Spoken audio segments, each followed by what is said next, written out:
To determine how my family gathers information from the internet, I went around and simply asked this question: how do you determine a website's credibility? The following clips are some of the answers I received. When looking for information online, I have found that the best solution for myself is when I Google the information, that the first one that pops up on the screen is the best one for me. How do I know if a website is credible?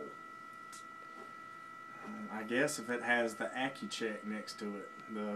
It has a check mark, a green check mark on the website.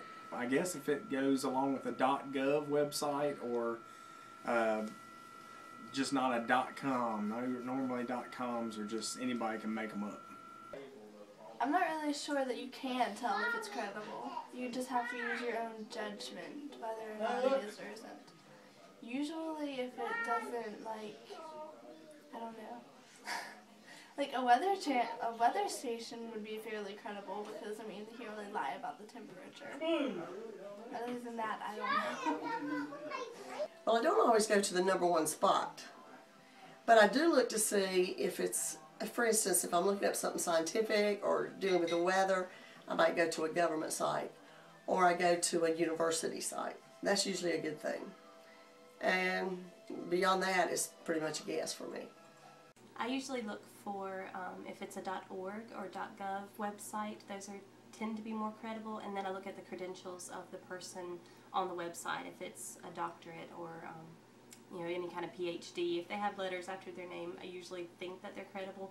But it sort of depends on the information that I'm looking up. So.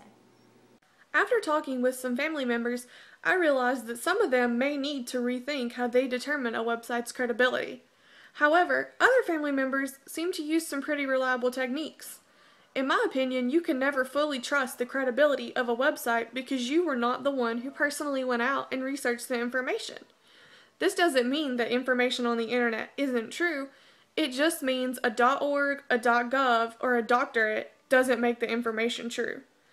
In my opinion, you should always use your best judgment and always do further research.